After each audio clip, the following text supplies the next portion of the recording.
Welcome to my Channel Deep Sleep Mission-DSM. As we begin, I would be delighted if you could share your location in the comments below. It's truly inspiring to witness how far this content travels and to connect with viewers from across the world. The morning, my 4-year-old daughter looked at me across the breakfast table and said, "You used to hide candy bars in the freezer behind the frozen peas when you were little." My blood turned to ice. Not because she was wrong, but because she was right. And my mother had been dead for 15 years. Before you click away, before you tell yourself this is just another made-up story, let me ask you something. What if the people we love never really leave? What if they find a way back? And what if that's not always a good thing? Subscribe now, because by the end of this story, you're going to have questions. Questions that might keep you up tonight. Questions about your own children, your own parents, and the thin line between love and something else entirely. The story begins now. My name is Sarah Mitchell, and I live in a modest 2-story house in Millbrook, Connecticut. The kind of place where everyone knows everyone, where the autumn leaves crunch under your feet like nature's own symphony, and where secrets have a way of surfacing. Emma was born on a rainy Tuesday in April. Normal pregnancy, normal delivery. The nurses at Hartford Hospital said she had my eyes, deep hazel with flecks of gold. But from the moment she could focus those eyes, she looked at me differently than other babies look at their mothers. She looked at me like she knew me, really knew me. The first incident happened when Emma was 2. We were at the grocery store, Stop and Shop on Main Street, when she suddenly pointed at a box of wheat thins on the shelf. "You don't like those," she said, her tiny voice matter of fact. "They make your tongue feel funny." I laughed it off. Kids say weird things, right? But here's the thing. I'd never told anyone about my weird reaction to wheat thins. Not even my husband, Mark. It was such a small, insignificant detail about myself that I'd never thought to mention it. My tongue does get this strange, almost metallic sensation from them. Always has, since I was a kid. My mother knew, though. She used to tease me about it. The second incident came a month later. Emma was playing with her toys in the living room while I folded laundry. She was humming something, a tune I couldn't quite place at first. Then it hit me. It was Moon River, but not just any version. She was humming it exactly the way my mother used to hum it, with the same little trill at the end of each phrase, the same pause before the bridge. "Emma, honey," I asked, trying to keep my voice steady, "where did you learn that song?" She looked up at me with those knowing eyes. "I just know it, Mommy. I've always known it." Mark thought I was being paranoid when I told him. "Kids pick things up," he said, kissing my forehead. Maybe she heard it on TV. But I knew better. My mother had hummed that song in a very specific way because she'd learned it from her mother, my grandmother Rose, who'd had a slight speech impediment that created that distinctive trill. It wasn't something you could pick up from TV. It was genetic memory, muscle memory, or something else. By the time Emma turned 3, the incidents were happening weekly. She knew which drawer I kept the good scissors in, the ones my mother had given me for my wedding. She knew that I was afraid of basements because I'd gotten locked in one during a thunderstorm when I was 7. She knew that I'd had a goldfish named Mr. Bubbles who died when I accidentally put him in water that was too warm. There was the time at Target when Emma pulled me away from the clothing racks toward the pharmacy section. "You need those pills," she said, pointing at the Excedrin. "The ones with the green cap. Your head's going to hurt tomorrow." She was right. I woke up the next morning with a migraine that felt like someone was driving nails into my skull. The same kind of migraine my mother used to get. The ones she called her weather headaches, because they always came before a storm. Sure enough, by noon, thunder was rattling our windows. Then there was the incident with Mrs. Patterson from down the street. She'd come over to drop off some mail that had been misdelivered, and Emma took one look at her and said, "You should stop dyeing your hair that color, Betty. The chemicals aren't good for your scalp condition." Mrs. Patterson went white. How did you know about my scalp condition?" I apologized profusely, made excuses about kids saying random things, but Mrs. Patterson kept staring at Emma with a mixture of fear and recognition. "She sounds just like Margaret," she whispered before leaving. "Just like her. My mother had been a hairdresser before I was born. She'd worked at a salon in downtown Hartford for 15 years. Mrs. Patterson had been one of her regular clients. The worst incident, or maybe the most revealing, happened at my cousin Jenny's wedding in September. We were at the Mystic Marriott, the same venue where my parents had celebrated their 25th anniversary. Emma had been fine during the ceremony, sitting quietly in her little lavender dress. But at the reception, when the band started playing The Way You Look Tonight, she began to cry. Not normal toddler tears. Deep, grieving sobs that came from somewhere profound and broken. "That was our song," she wailed, reaching for Mark. But she wasn't reaching for him like a daughter reaches for her father. She was reaching for him like a widow reaches for a ghost. "David, that was our song." Mark picked her up, confused and concerned, but Emma pushed away from him. "You're not David. Where's David? I need David." I took her outside, my heart racing. In the garden, under the September moon, my 3-year-old daughter looked at me with ancient eyes. "He promised me that dance," she said, her voice hollow. "At our anniversary party. He promised me one more dance to our song, but then the cancer. The cancer came so fast. I never got my dance, Sarah. I never got to say goodbye properly. My father had died of pancreatic cancer 3 months before my parents' anniversary.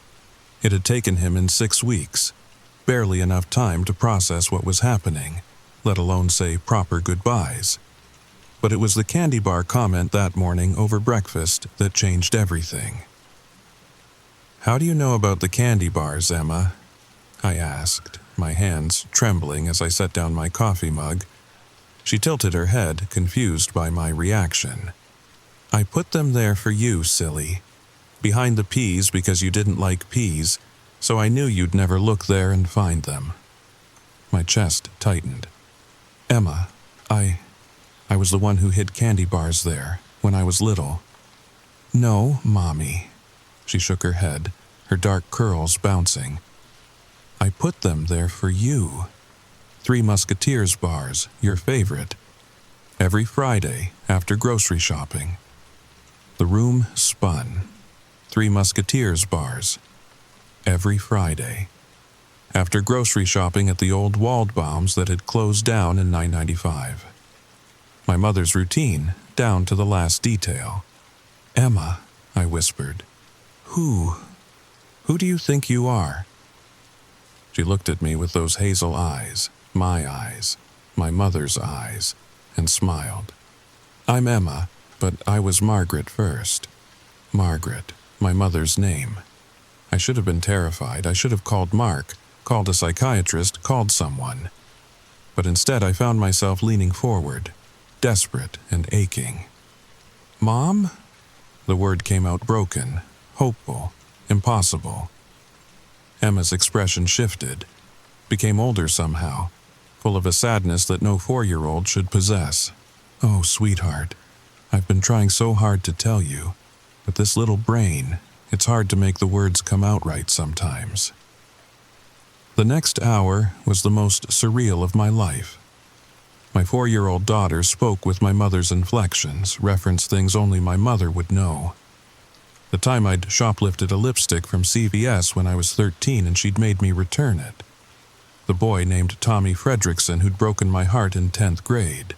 The way she'd held my hand during my father's funeral, squeezing 3 times to say "I love you" without words. "Why?" I finally asked, tears streaming down my face.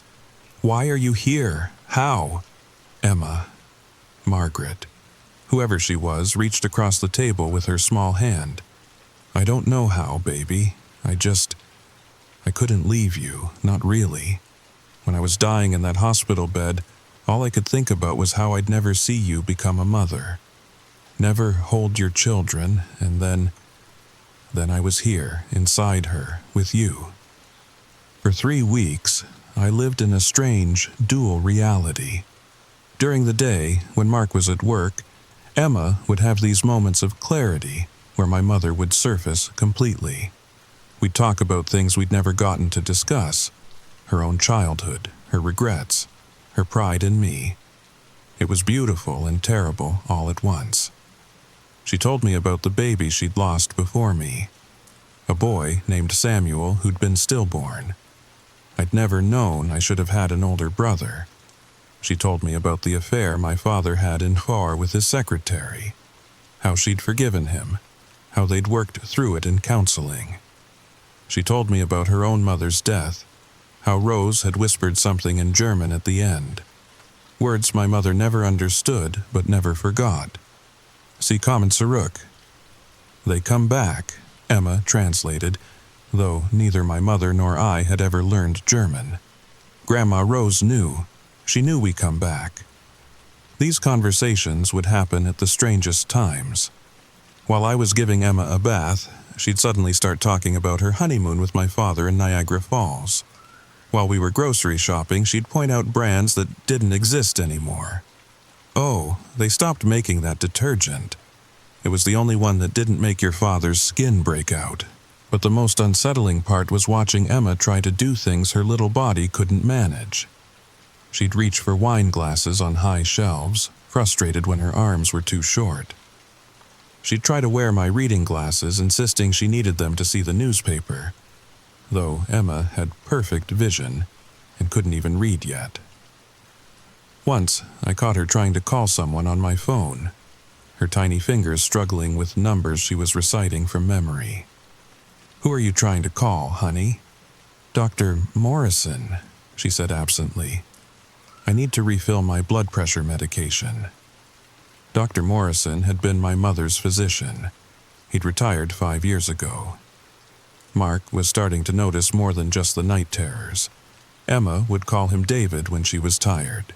She'd ask about people he'd never heard of, asking if Aunt Dorothy's hip was better, if Cousin Michael had gotten that job in Boston, if the Johnsons next door had fixed their fence.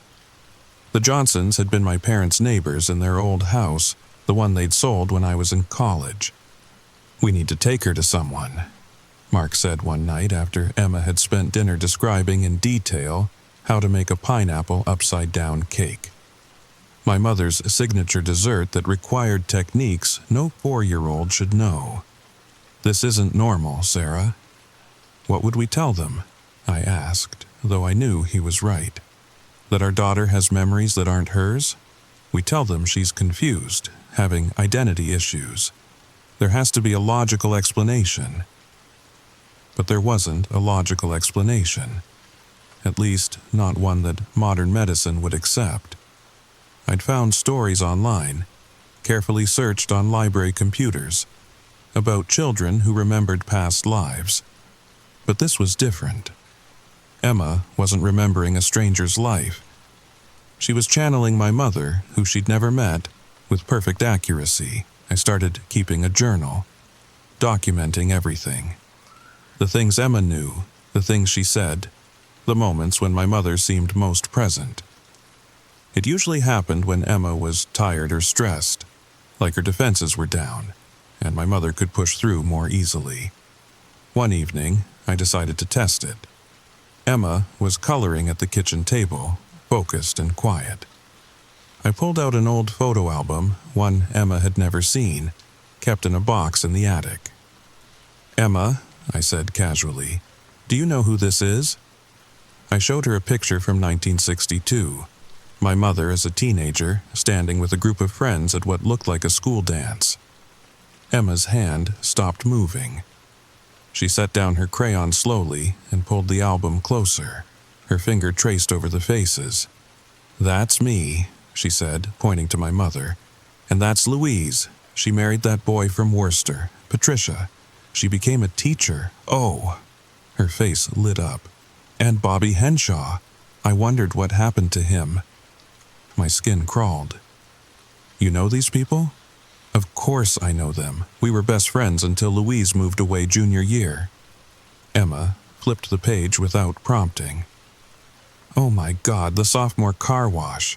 Look how young we all were. Sarah, I never showed you these pictures, did I?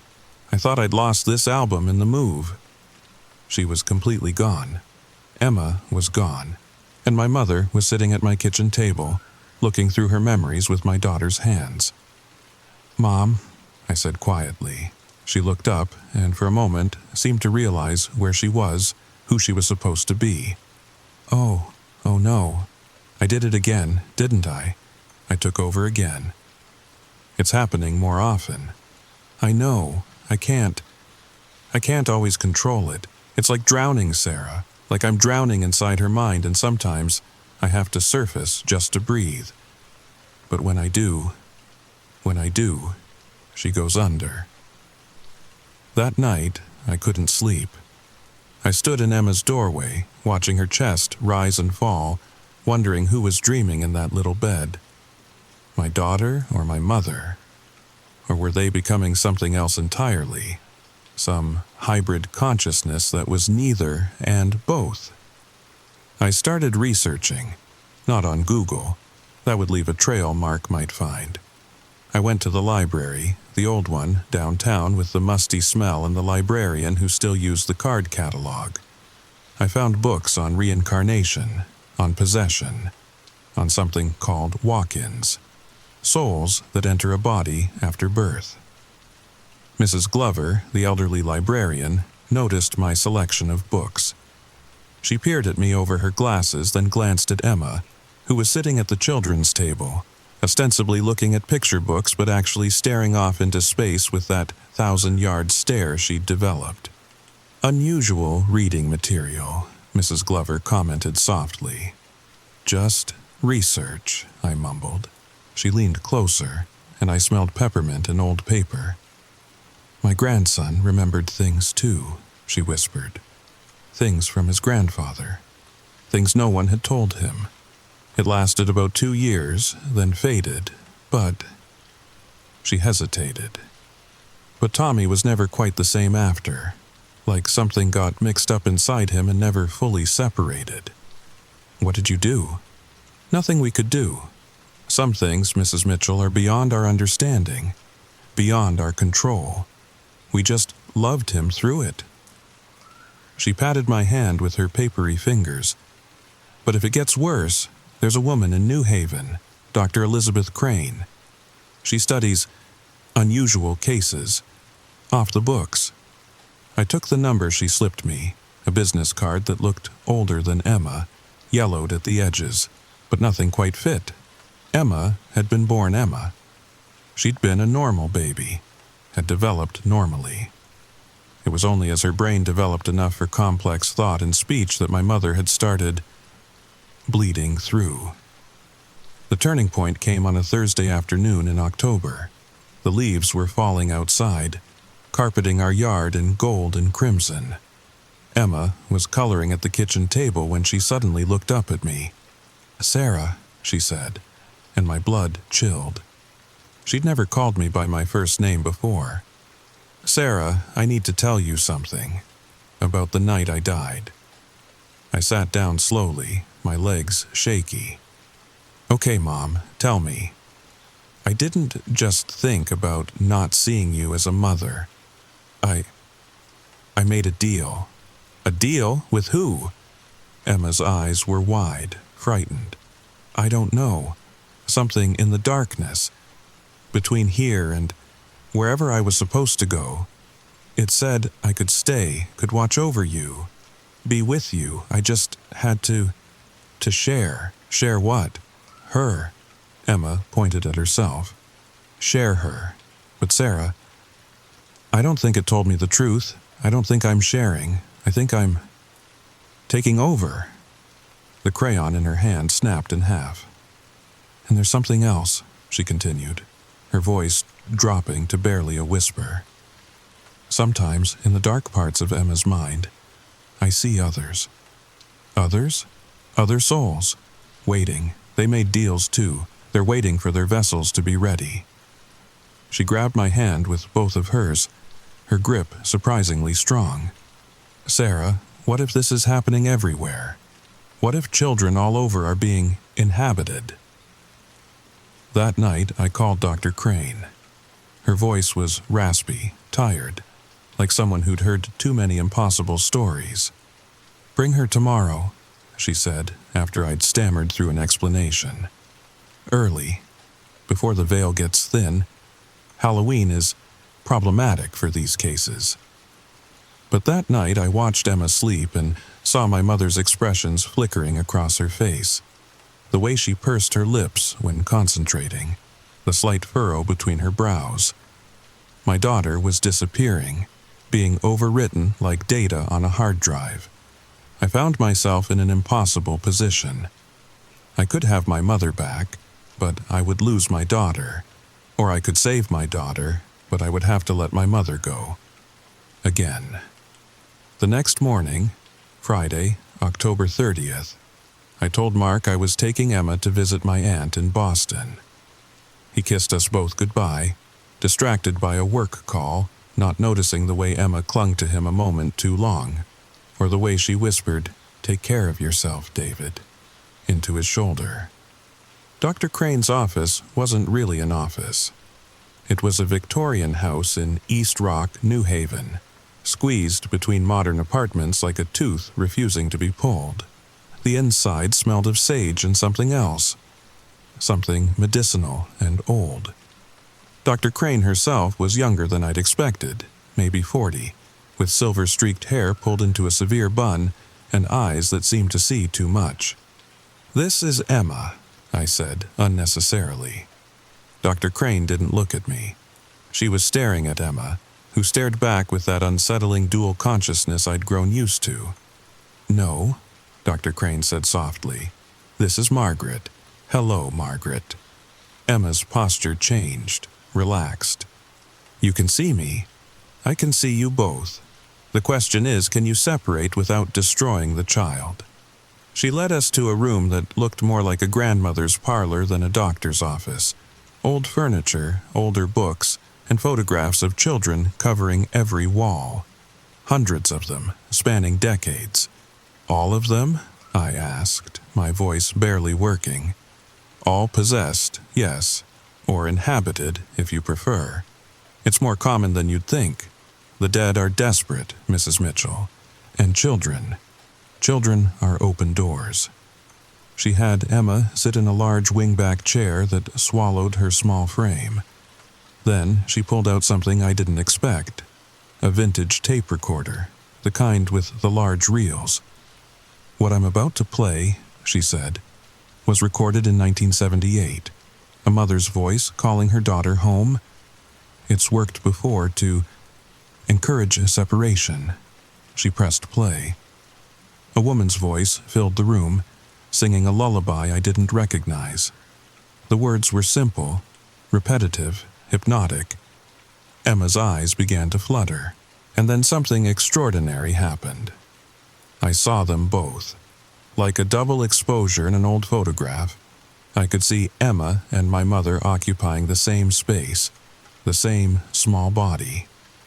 They were intertwined, twisted together like DNA strands, but I could see where one ended and the other began. "Mom," I said, reaching toward the part that was her. "Mom, you have to let go." "I can't," both voices said at once. "We're too tangled now. If I pull away too hard, I'll tear her apart." Dr. Crane stopped the tape. This is what happens when they wait too long. The consciousness merge. Separation becomes traumatic, sometimes fatal. Fatal. My heart stopped. To one or both souls, yes, I've seen it happen. The child survives but is left empty, or the invading soul pulls the child's consciousness out with them when they go. She studied Emma with clinical detachment. "This case is advanced, very advanced. There has to be something we can do. Dr. Crane walked to her bookshelf, pulled out a leather journal.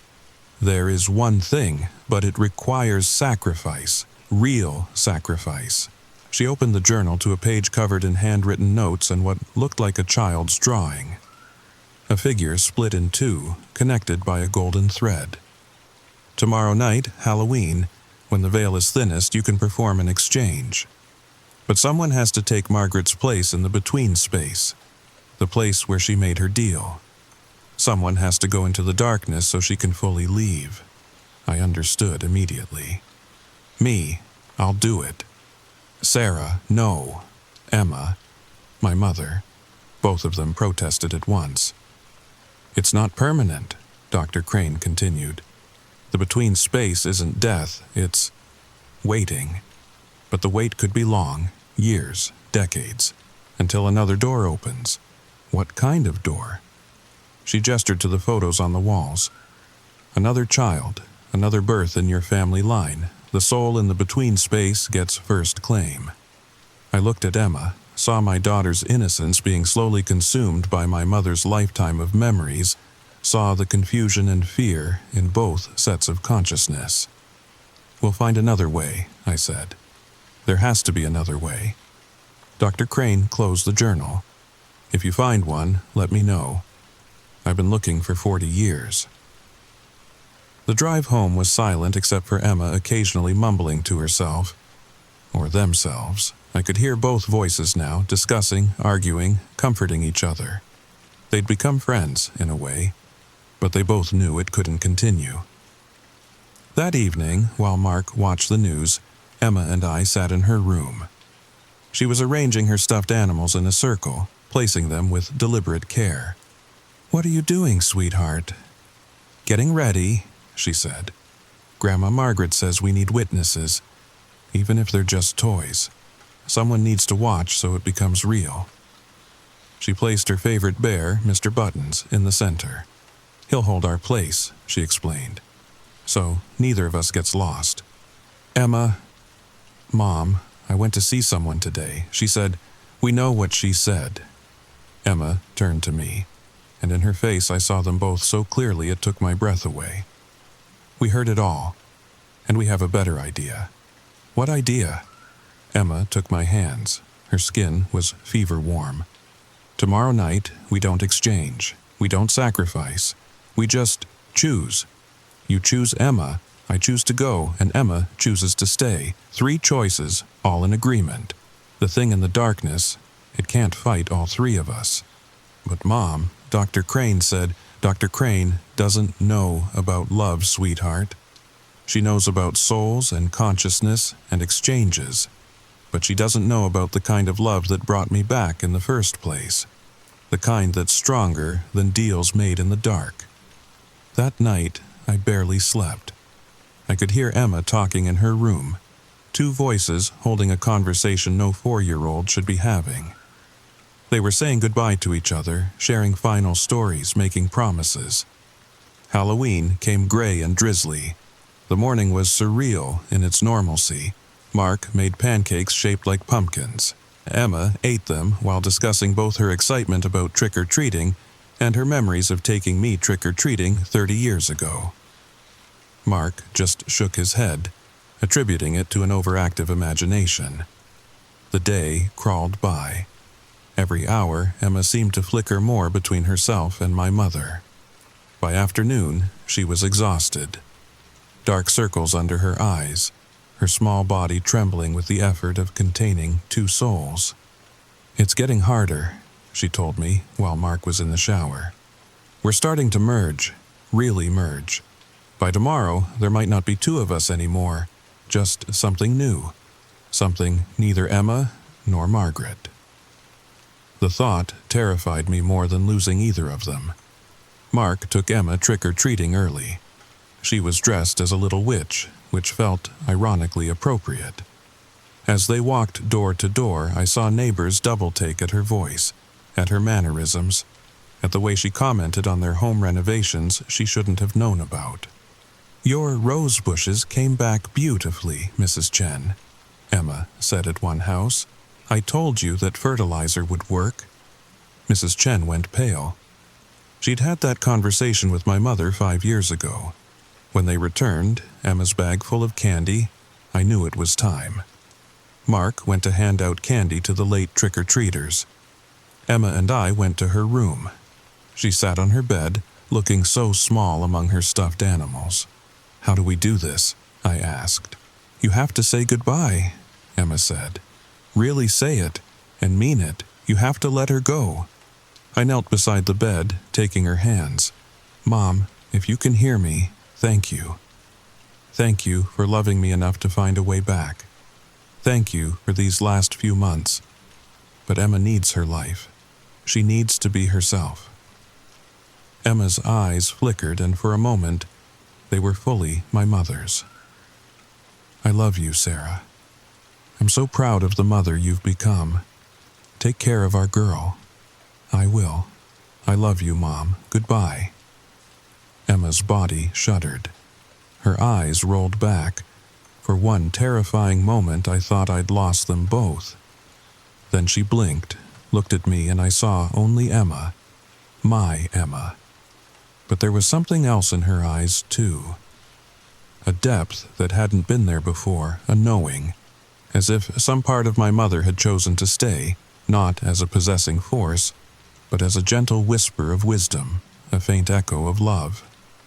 "Mommy," she said, confused. "Why are you crying?" I pulled her into my arms, breathing in her little girl scent of apple juice and crayon wax. "Happy tears, baby. Just happy tears." "I feel different," she said into my shoulder. "Like I had a really long dream. Was Grandma Margaret here?" "In a way, baby. In a way." Mark appeared in the doorway. "Everything okay in here?" "Everything's perfect," I said, and meant it. But that night, as I tucked her in, Emma said something that made my blood run cold once more. "Mommy, I had the strangest dream. There was a lady who looked like you but older. She said to tell you something." My throat tightened. What did she say? "She said, 'I kept my promise. I saw you become a mother, and you're wonderful at it.'" "Does that mean anything to you?" I kissed her forehead, unable to speak through my tears. "Oh, and Mommy," Emma added as I reached the door. "She said one more thing. She said to check behind the peas." My hand froze on the light switch. "What?" "In the freezer, behind the peas. She said you'd understand." With shaking hands, I went to the kitchen. Mark was watching TV in the living room. I opened the freezer, moved aside the bag of frozen peas we never ate. There, wrapped in plastic wrap, was a Three Musketeers bar. It hadn't been there this morning. I was sure of it. Written on the wrapper in handwriting I'd recognize anywhere were 3 words: "I love you." I ate that candy bar alone in my kitchen, crying and smiling at the same time, because I understood now. Love doesn't die. It transforms. It finds ways. And sometimes it knows when to let go. Emma never mentioned my mother again. She grew up normal, happy, wonderfully ordinary. But sometimes when she hums while doing homework, there's a little trill at the end of each phrase. And sometimes, when she laughs, I hear an echo of my mother's joy. Love doesn't die. It just changes shape. But here's what keeps me up at night, what makes me check on Emma, even now that she's 8 years old. That deal my mother mentioned. She said she made it with something in the darkness. Something that wasn't entirely truthful. What if it wasn't finished with us? What if my mother was just the beginning? Last week, Emma drew a picture in school.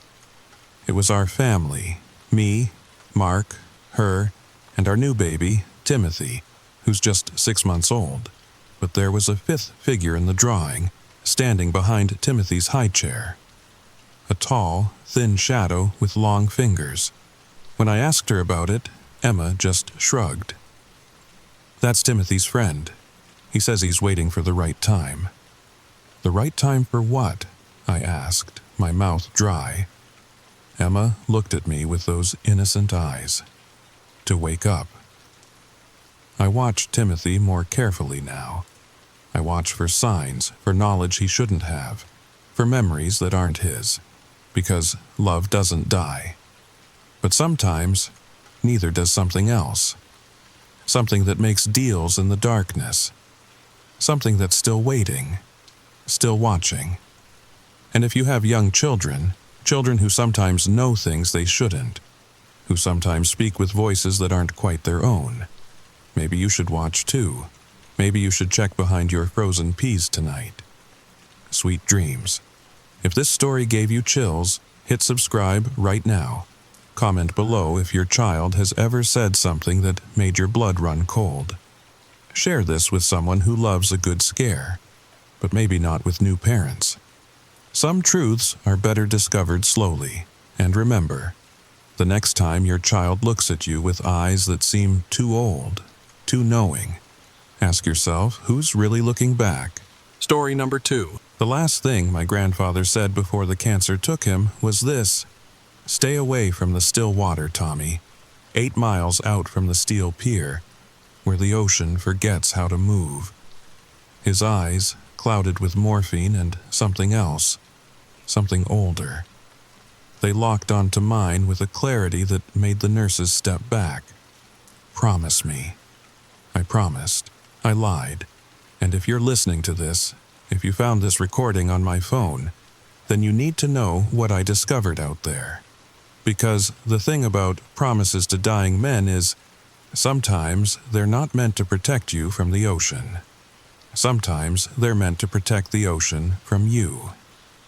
The story begins now. 3 weeks after we buried Grandpa Joe in that windswept cemetery overlooking Absecon Bay, I inherited his boat. A 1907 Boston whaler, 23 feet of sun-bleached fiberglass that smelled like salt and Old Spice, and 40 years of Marlboro Reds. The lawyer, some guy from a strip mall office in Pleasantville, handed me the keys along with a manila envelope that had been sealed since 1982.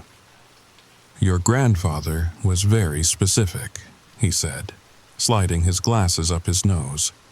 "The boat goes to you, but this," he tapped the envelope, "this only gets opened if you actually take her out past the breakers."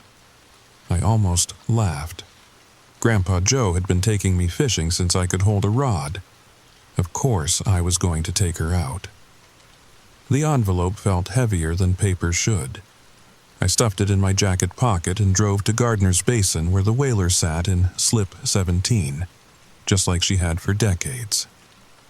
The Mary Catherine painted on her stern in fading blue letters, named after my grandmother who died before I was born. I should mention, it was October. Not exactly peak boating season in South Jersey. The summer crowds were long gone, leaving Atlantic City to the locals and the desperate gamblers who didn't care what month it was. The marina was mostly empty, just a few year-rounders winterizing their boats, wrapping them in white shrink wrap like giant cocoons.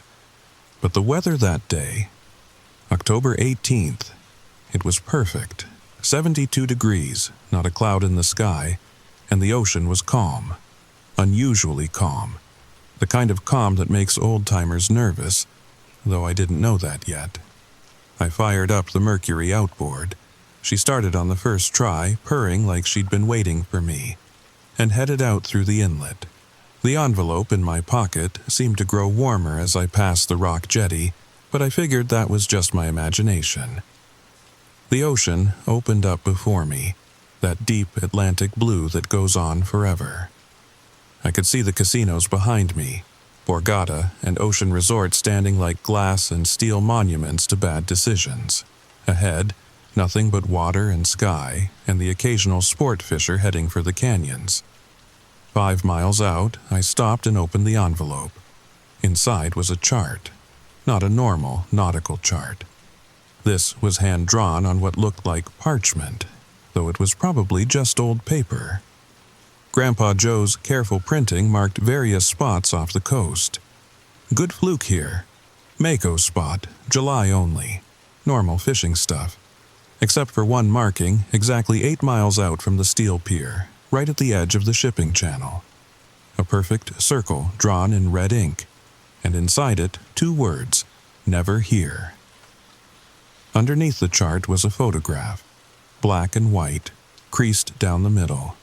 It showed Grandpa Joe, maybe 30 years old, standing on what looked like the same Boston whaler. He was holding something. At first I thought it was a fish, but no, it was too long, too thin, too wrong. The photo was water damaged right where the thing in his hand should be clear, like someone had deliberately smudged it. On the back, in pencil, July 4th, 1976, the day the water stopped. Should have listened to the old man. I looked at my GPS. I was 5 miles out.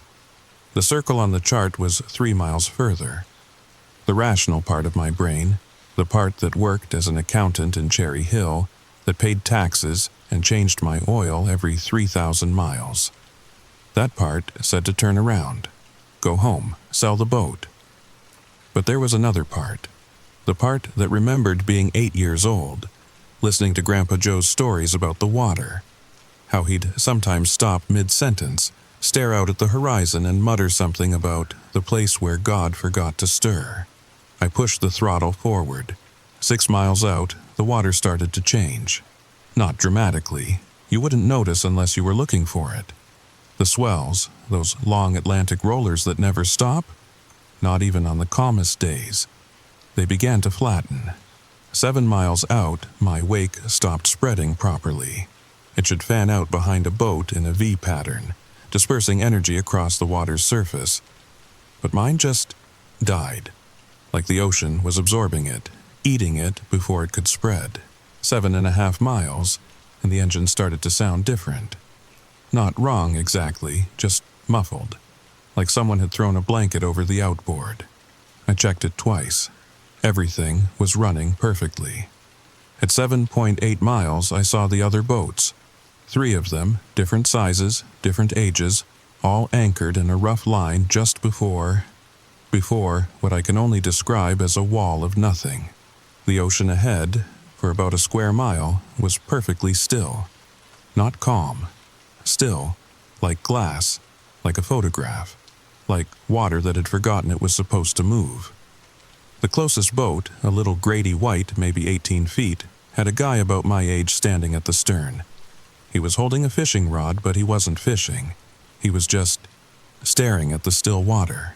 "Hey," I called out as I drifted closer. "Hey, buddy, you okay?" He turned slowly, like he was underwater. His eyes took a moment to focus on me. "How long you been here?" he asked. His voice sounded like mine did when I had the flu last winter. Hollow. "Just got here. You?" He looked at his watch. Looked at it for a long time, like he was trying to remember how to read it. "Tuesday," he finally said. It was Saturday. "You've been here since Tuesday?" He nodded slowly. "Can't leave." "What do you mean you can't leave?" "Just start your engine and try it," he said. "Go ahead, try to go in there."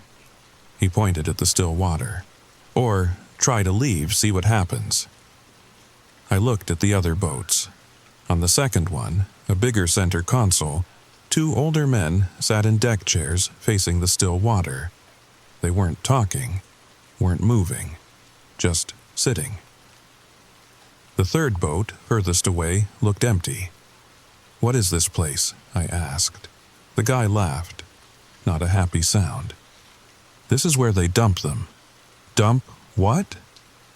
He opened his mouth to answer, then stopped, tilted his head like he was listening to something. "You hear that?" he whispered. I listened, heard nothing but my engine idling. "Turn your motor off," he said. "You need to turn it off. Now." Something in his voice, pure terror, made me reach for the key. I turned it. The mercury died. And then I heard it, singing, coming from the still water, not from any particular spot, from all of it. The entire square mile of motionless ocean was singing, wordless, tuneless, but definitely singing, like 100 voices humming slightly different notes, creating harmonies that shouldn't exist. "They're waking up," the guy said.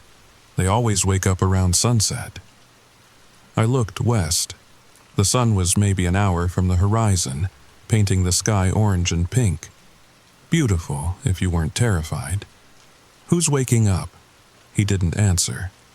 Instead, he walked to his boat's cabin, disappeared inside, and came back with binoculars.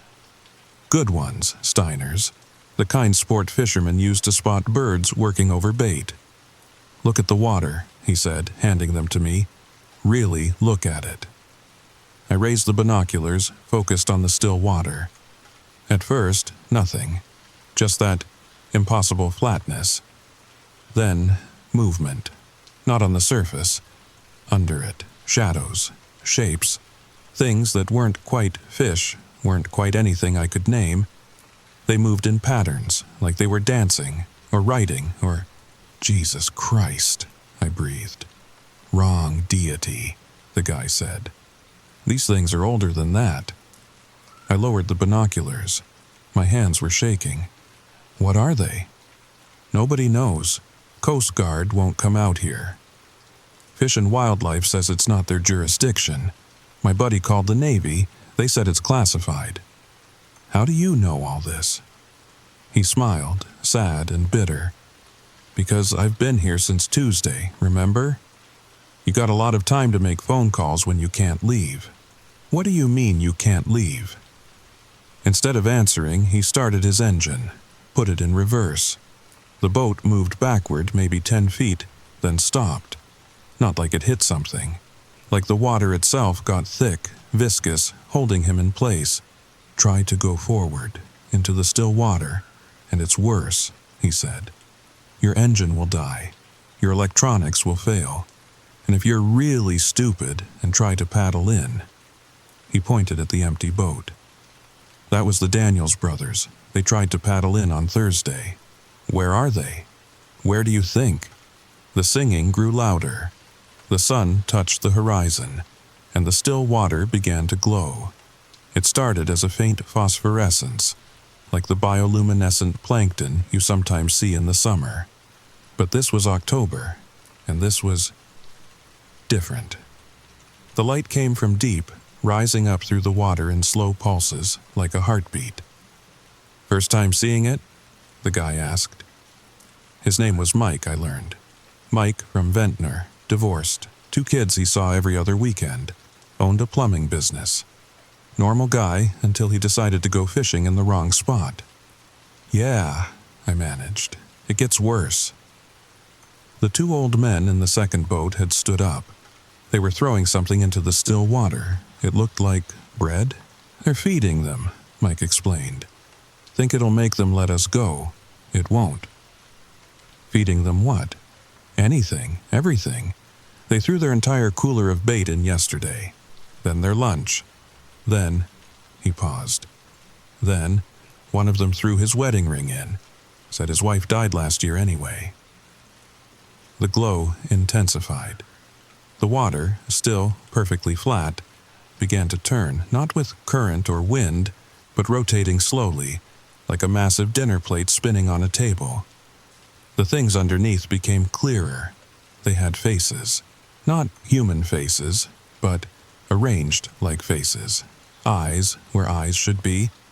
Something like a mouth. All the right pieces in roughly the right places, but wrong. Like someone had described a face to something that had never seen one, and it had done its best to recreate it. There were dozens of them, hundreds maybe, all looking up through the still water, all singing that wordless song. "The Daniels brothers," Mike said quietly. When they paddled in, the things pulled them down so gently, like they were welcoming them home. My phone buzzed. Service out here was usually shit, but I had 2 bars. The text was from an unknown number. "You brought the chart. Good. Your grandfather knew what we needed." I looked at Mike. "Did you just..." "I didn't text you." He pulled out his own phone. His screen showed the same message. The old men were shouting now, arguing about something. One of them was holding a flare gun. "Don't!" Mike called out to them. For Christ's sake, don't!" The old man fired. The flare arced over the still water, trailing red smoke. It should have hit the water and sizzled out. It stopped in midair. Just stopped. Hanging there like someone had paused a video. The smoke still streamed from it, but the flare itself was frozen, 30 feet above the still water. Then it reversed. The flare flew backward, but not toward the old man who'd fired it. It curved, impossibly, and shot toward the empty boat. Hit the fuel tank. The explosion was small but bright. The boat burned and sank in less than a minute. The old men were screaming, trying to start their engine, but it wouldn't turn over. My phone buzzed again. "The chart, put it in the water." I pulled out Grandpa Joe's hand-drawn chart. In the dying light, I could see something I'd missed before. The red circle wasn't drawn in ink, it was blood. Old brown blood. "Don't do it," Mike said. "Whatever they're telling you, don't—" Another text.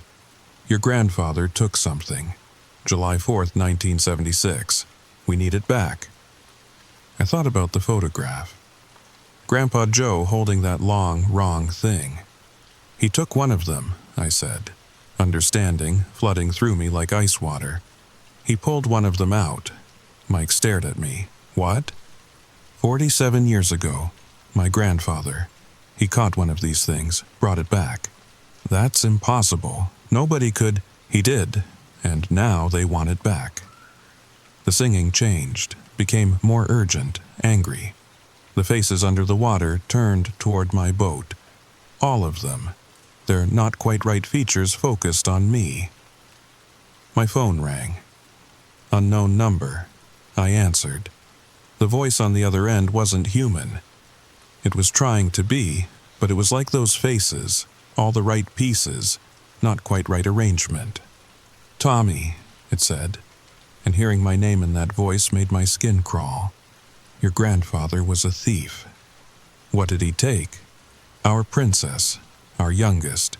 She was curious about the upper water, and he tricked her, pulled her up with lies and hooks. She's dead. Whatever he caught, it was 47 years ago. She's dead." "No." The voice sounded almost sad. "We don't die like you die. She's in a place, a cold place, a dark place, waiting.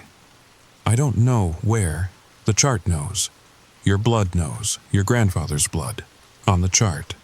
Put it in the water." I looked at the chart, at the blood circle, at Mike, who was shaking his head desperately. "If I do," I said, "will you let them go?" I pointed at Mike, at the old men. Silence, then, "Yes, all of them, even the Daniels brothers? The brothers chose to join us. But the others, yes." My hands were trembling as I held the chart over the water. The sun was almost gone now, just a sliver of orange on the horizon. The still water glowed brighter, pulsing faster. "Tommy," Mike said, "please, don't trust them." But I thought about Grandpa Joe. His last words. Stay away from the still water. Not because it was dangerous to me, because he knew I'd have to come here eventually, to fix what he'd done. I dropped the chart. The moment the chart hit the water, everything changed. The still water exploded into motion, not waves, something else. The surface twisted and writhed like liquid muscle, reaching up in tendrils that defied physics. One wrapped around the chart, pulled it under instantly. The singing stopped. Mike's engine roared to life without him touching the key. The old men's boat, too. They were already backing away, screaming prayers I don't think God was listening to. But my engine stayed dead. "Go!" I shouted to Mike. "Get out of here!" "What about you? Go!" He didn't need to be told twice. His Grady White spun around and headed for shore at full throttle. The old men were already 100 yards away and gaining speed. I was alone with the still water. My phone rang again. "Now," the voice said, "we need you to understand something, Tommy." The water in front of my boat began to rise, not a wave.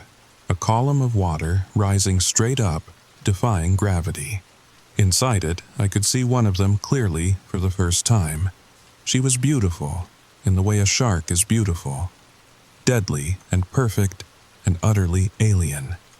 Her eyes were too large, too blue, too deep. Her mouth opened to reveal rows of teeth that went back further than any mouth should. Her hair wasn't hair. It was something that moved on its own, each strand reaching and searching like it was alive.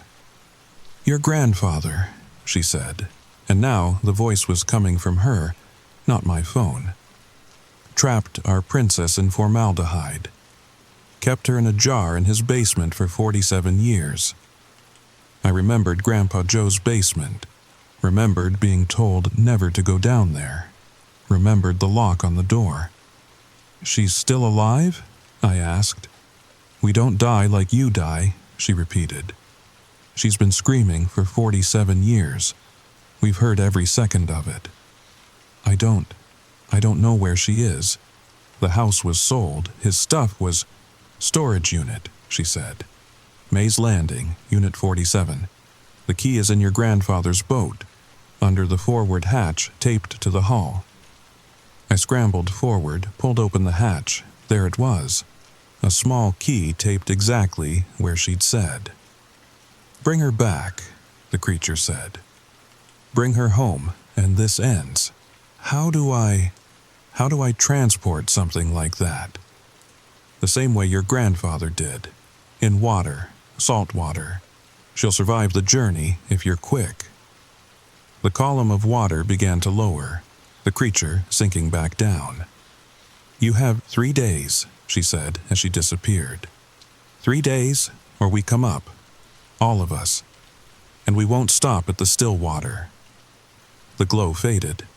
The water began to move normally again, waves and swells returning like someone had flipped a switch. My engine started. I sat there for a moment, shaking. Then I grabbed my phone, checked the time. 7:43 p.m. 3 days. I had until Tuesday night. The ride back to the marina was a blur. My mind was racing. Storage unit in Mays Landing, Unit 47.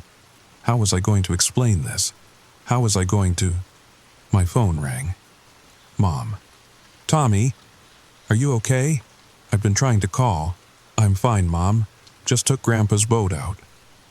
Silence. Then, "Did you go to the place?" My blood went cold.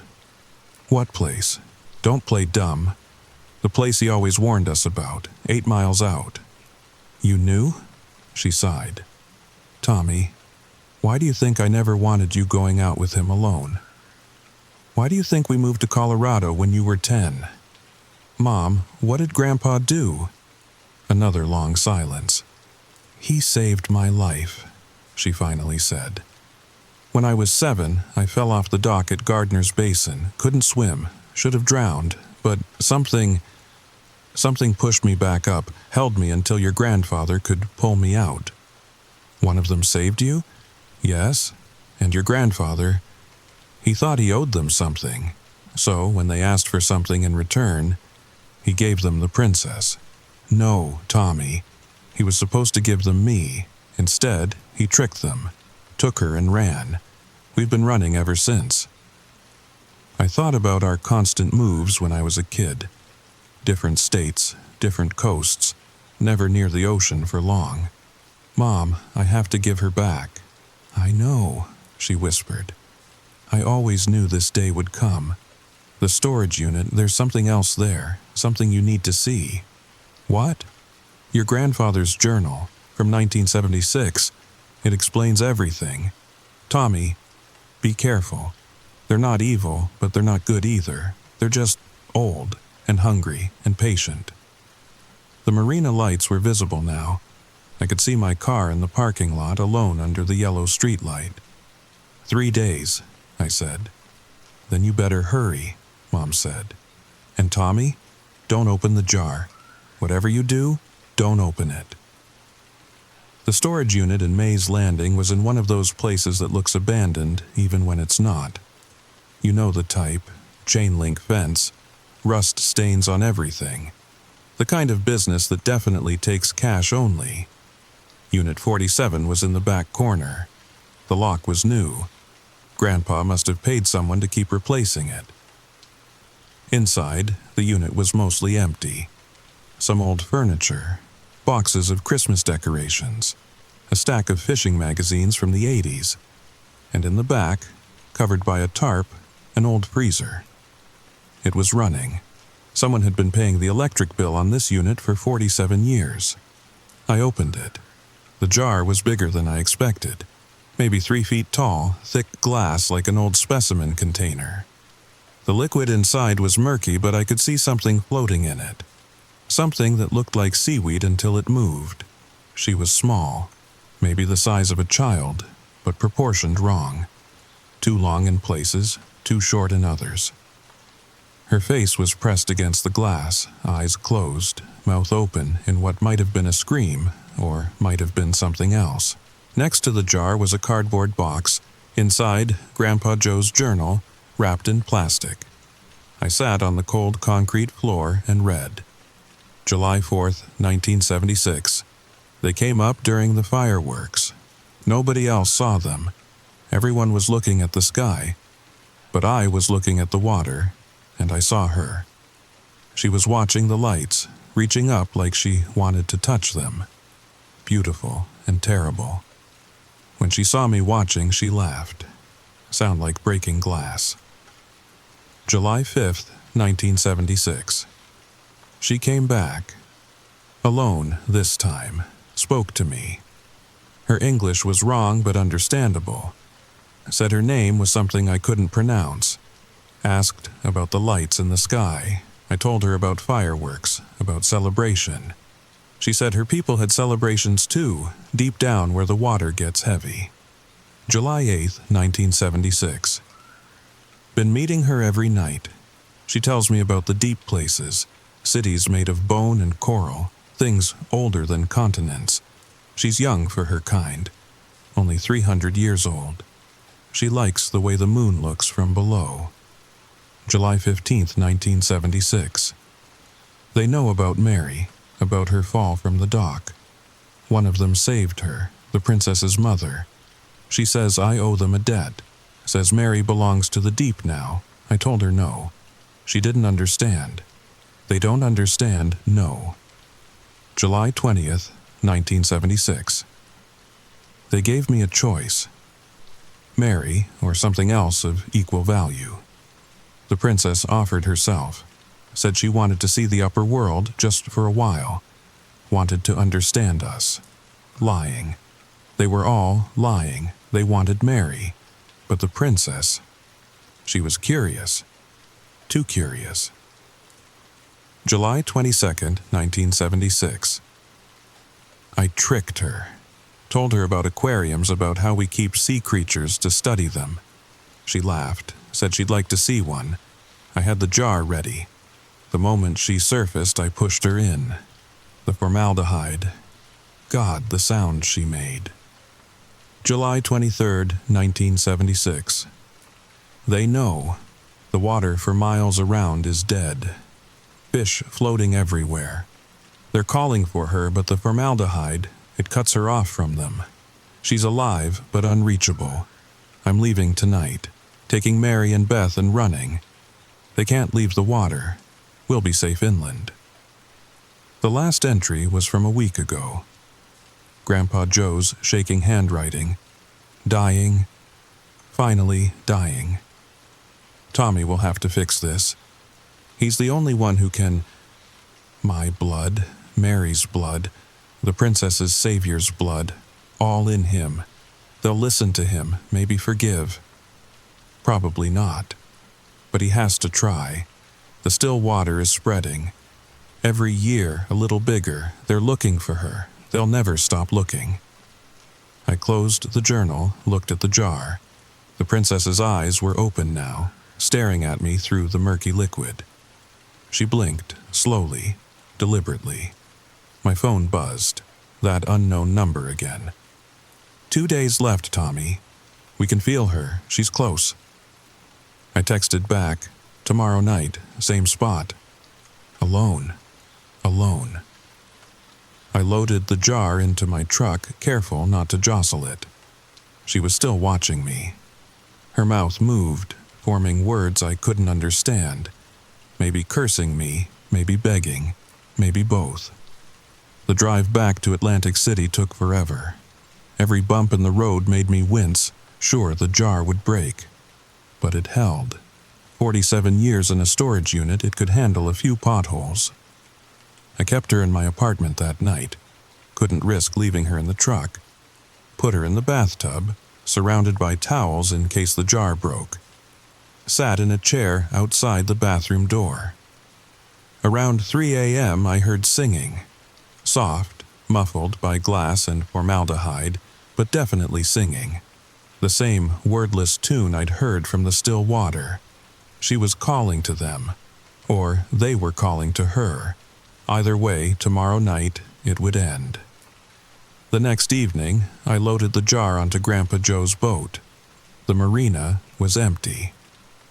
Monday night in late October, nobody around. The weather had turned. Cloudy, wind picking up from the northeast. Storm coming, I headed out alone. 8 miles from the steel pier, they were waiting. Not just in the still water this time.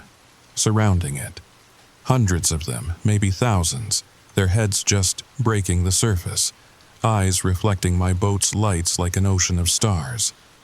The still water itself was glowing so bright it hurt to look at. And in the center, rising from the deep, was something massive. Not one of them, something else. Older. Bigger. A city. That's the only way I can describe it. A city made of things that weren't stone or metal, but something between. Towers that twisted in ways that made my eyes water. Streets that flowed like water but held their shape. And everywhere, more of them. Watching. Waiting. I cut the engine. "I brought her," I called out. The massive thing in the center shifted. Revealed what might have been a face, if faces could be the size of buildings. "Show us." I went to the jar, struggled to lift it. It was heavier now, like she was fighting me, but I managed to get it to the side of the boat, held it up. The sound they made, thousands of voices, singing, screaming, crying. The water around my boat began to churn. Release her. This was it, the moment. I could open the jar, pour her into the ocean, and it would be over. But I remembered Mom's warning. Don't open the jar. Why? Unless... No, I said. The singing stopped. I'll lower her in. Jar and all. You figure out how to open it. The massive face shifted, moved closer. I could smell it now. Salt and age and something like ozone. You don't trust us. My grandfather lived for 47 years after taking her. If letting her go was safe, he would have done it. A pause, then something like laughter. From all of them. Clever, the huge thing said. Like your grandfather, very well. I tied rope around the jar, started lowering it over the side. The water reached up to meet it, tendrils wrapping around the glass, pulling it down gently. The moment it was fully submerged, the still water exploded. Not violently, joyfully, like a celebration. The glow pulsed in patterns. The singing returned, but different. Happy. Triumphant. The massive face turned to me one last time. The debt is paid, it said. Your family is free. But Tommy, yeah? Your grandfather was right about one thing. We are patient and we are hungry. And now we know what the upper world tastes like. The city began to sink. The creatures disappeared beneath the waves. The still water started moving again, naturally, normally. In minutes, there was no sign they'd ever been there. Except, on my deck, where water had splashed up, there was something. A scale, maybe, or a shell, but neither. It was beautiful, iridescent, catching light that wasn't there. I picked it up. It was warm. and it was singing, very softly. I should have thrown it overboard, should have gotten rid of it immediately.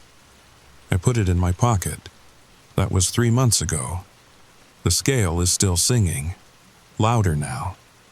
And last week I started having dreams. Dreams of the deep places. Cities of bone and coral, things older than continents. In the dreams, she's there, the princess. Free from her jar, free from the formaldehyde. She's beautiful and terrible, and she knows my name.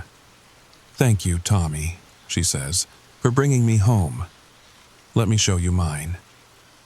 I wake up gasping, lungs burning like I've been holding my breath. The scale gets warmer every day, and here's the thing that should terrify me but doesn't. I want to go back. I want to see the still water again. I want to know what's down there in those deep places where the water gets heavy and God forgot to stir. Mike from Ventnor called me last week, said he's been having dreams too. So have the old men. Even heard rumors that the Daniels brothers were seen at a bar in Margate, buying rounds, telling stories about the place where they died and came back. We're all going back. This Saturday, Halloween night. The scale says it's time. Says they have something to show us. Something about what Grandpa Joe really found in 1976. Something about why my mom fell off that dock when she was 7. Something about why the still water is spreading. I know I shouldn't go. I know this is how they get you. Curiosity, just like the princess and her fireworks. But the song, that wordless tune that comes from everywhere and nowhere, it sounds like home. If you're listening to this, if you found this recording, stay away from the still water. 8 miles from Atlantic City, where the ocean forgets how to move. Or don't. Maybe they're recruiting. Maybe they've always been recruiting. Maybe that's what the still water really is. A door, and doors, well, doors open both ways. The scale is burning now. I can hear them calling, all of them, calling me home. I think I was always meant to go back. I think Grandpa Joe knew that too. I think that's why he said stay away. Because he knew I wouldn't, couldn't. The ocean doesn't forget, you see. And neither do its children. Even the ones who learned to walk on land. Even the ones who forgot they could swim. Even the ones, like me, like my mother, like my grandfather's wife, Mary Catherine, who died before I was born, died in the water. Or did she? The recording ends here. But if you're listening, if you're curious, if you feel that pull toward the deep places, check the description below. There's a coordinate. 8 miles from Atlantic City, where the ocean stands perfectly still. Come alone, come at night, and bring salt water. We're always recruiting. Story number 3. The train ticket in my hand said Denver. 3 simple letters. Den. But when I stepped off the California Zephyr that October morning, the station sign read Nowhere, Nevada. A place that doesn't exist on any map. A place that shouldn't exist at all. And here's the thing that still keeps me awake at night.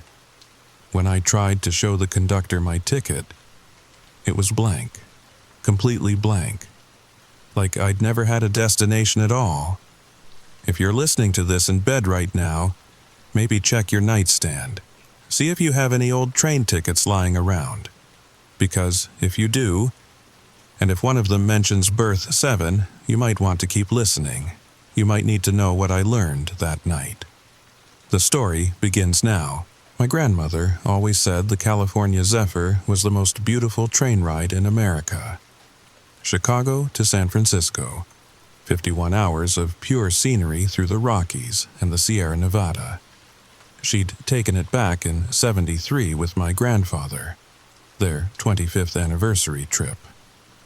The photos in her album showed them smiling in the observation car, mountains stretching endlessly behind the glass. What she never mentioned was the journal she kept from that trip. I found it after the funeral, tucked inside the photo album like a pressed flower. Her handwriting, usually so neat, became increasingly erratic with each entry. The final page was just one sentence, written over and over. "The train remembers what we forget." I booked the ticket 3 weeks after her funeral. Maybe it was grief. Maybe it was the need to feel close to her again.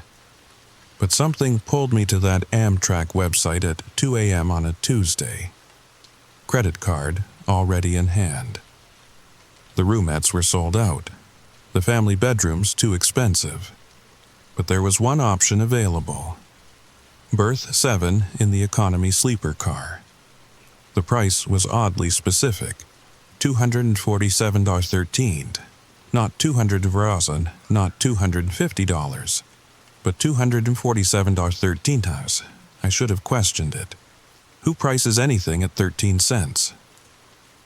When I clicked on the berth details, the page flickered for a moment. Just long enough for me to see different text. Berth 7, round trip to nowhere. One-way passengers discouraged. Management not responsible for temporal displacement or existential displacement. But when I blinked, it was back to the standard Amtrak description about fold-down beds and personal reading lights. The booking confirmation came through immediately. October 15th, departure from Chicago Union Station. Arrival in Denver on October 17th at 7:35 a.m. I was visiting my college roommate Sarah. She'd just had her first baby. Normal trip, normal reasons. Nothing about it felt wrong. Not until I actually got on the train. Union Station was exactly how I remembered it from childhood. All marble and echoing voices. The California Zephyr sat on track 19, silver and blue against the industrial backdrop. Families were taking photos. An elderly couple struggled with their luggage. Everything looked exactly as it should. But as I approached the train, something nagged at me. The car numbers were wrong, or rather, they were right, but in the wrong order. Car 0531 should have been between Euro 530 and Euro 532. Instead, it sat at the very end of the train, disconnected from the logical sequence, like it had been added as an afterthought, or like it existed in its own separate reality, loosely tethered to the rest of the California Zephyr. The economy sleeper car was near the back. Car 0531, I remember because those numbers, they kept appearing everywhere after that night. On receipts, license plates, clock times when I'd randomly wake up. 5:31 a.m. became my new internal alarm, no matter where I was. But I'm getting ahead of myself. The attendant who checked my ticket was named Marcus. Detroit accent? Gold tooth when he smiled. "Berth 7, he said, and his smile faltered for just a second. "You traveling alone?" "Yeah, just me." He looked at my ticket again, then at me, then back at the ticket. His fingers trembled slightly as he held it. "Berth 7's at the end of the car, past the bathroom. You'll be comfortable enough." Strange way to phrase it, comfortable enough. "Sir, is there something wrong with my berth?" Marcus glanced around, then leaned closer. "Lady, I've been working this route for 15 years, seen all kinds of passengers, happy ones, sad ones, crazy ones. But berth 7, he shook his head. "Berth 7 gets a different kind of passenger, the kind that's running from something, or running to something, either way." He straightened up, professional mask sliding back into place. "You just remember what I'm about to tell you. Whatever happens tonight, whatever you see or hear, don't trust it. Your grandmother, she took berth 7 in 73, didn't she?" My blood went cold. "How did you—" "The train remembers, miss. It remembers everything. And everyone who's ever ridden in that berth." The narrow corridor smelled like industrial cleaner and old coffee. Other passengers were already settling into their berths, curtains drawn for privacy. I counted as I walked. Berth 1, berth 2. Normal numbers. normal progression. But the spacing was wrong. The distance between each berth should have been identical, but as I walked toward the back, each gap grew larger. Berth 1 to berth 2, maybe 3 feet. Berth 5 to berth 6, nearly 6 feet. Like the car was stretching itself, making room for something that didn't quite fit. Berth 6 was occupied by a woman reading a thick paperback, romance novel with a shirtless man on the cover. She glanced up as I passed, and I swear she looked at my ticket stub sticking out of my pocket with something like pity. Her lips moved silently, and I could have sworn she mouthed, "I'm sorry." Then I reached the end of the car. Berth 7 was different. First thing I noticed, the curtain was burgundy instead of blue like all the others.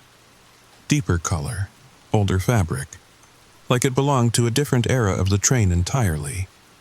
The material had a sheen that seemed to move independently of any light source, rippling like water even when the air was perfectly still. Second thing, the temperature dropped about 10 degrees the moment I crossed the threshold. Third thing, the sound changed. Outside berth 7, I could hear the normal train sounds, wheels on track, distant conversations, the hum of air conditioning. Inside, those sounds became muffled, distant. Instead, I heard something else underneath, a rhythmic tapping, like fingers drumming on glass, or like someone trapped inside the walls, trying to get out. The berth itself looked normal enough. 2 seats facing each other that would convert to a bed. Little reading light, mesh pocket for personal items, window looking out at the Chicago rail yard. But something about the proportions felt off, like looking at a room through a slightly warped lens. The walls seemed too close together, then too far apart, depending on how I turned my head. I stored my backpack and sat down.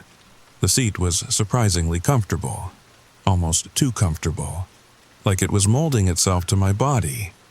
The kind of comfortable that makes you never want to get up again. The cushion seemed to remember the shape of everyone who had ever sat there, adjusting constantly to provide perfect support. The train lurched forward at exactly 2:00 p.m. Chicago slid away outside my window. Brick buildings giving way to suburbs. Suburbs giving way to farmland. I'd brought a book. Some thriller Sarah had recommended, but I couldn't focus on the words. They kept swimming on the page. More than that, they kept changing. I'd read a sentence about the protagonist entering a dark house, and when I looked back, it would say something about a train conductor with gold teeth.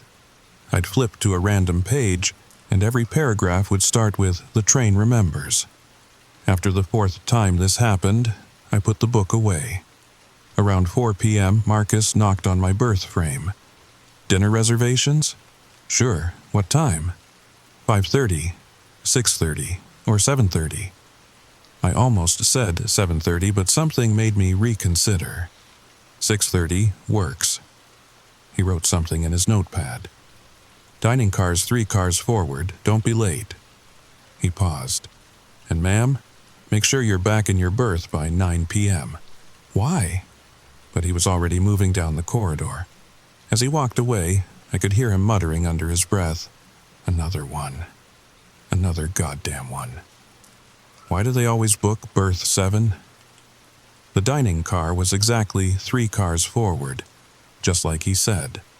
White tablecloths, real silverware. They seated me with a retired couple from Phoenix and a software engineer from Denver. Normal conversation. Normal food. The steak was actually pretty good. It was the software engineer, Brian, who mentioned it first. "You ever notice how this train sometimes feels like it's going backwards?"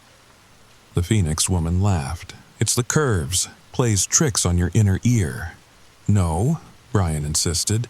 "I mean actually backwards, like we're undoing the route." He pulled out his phone, showed us the GPS. "See? According to this, we're still in Illinois. Haven't moved at all since we left Chicago, but I've been watching the mile markers. We're definitely moving." The Phoenix woman's husband, Bob, leaned over to look at the phone. His face went pale. That can't be right. We've been traveling for 4 hours.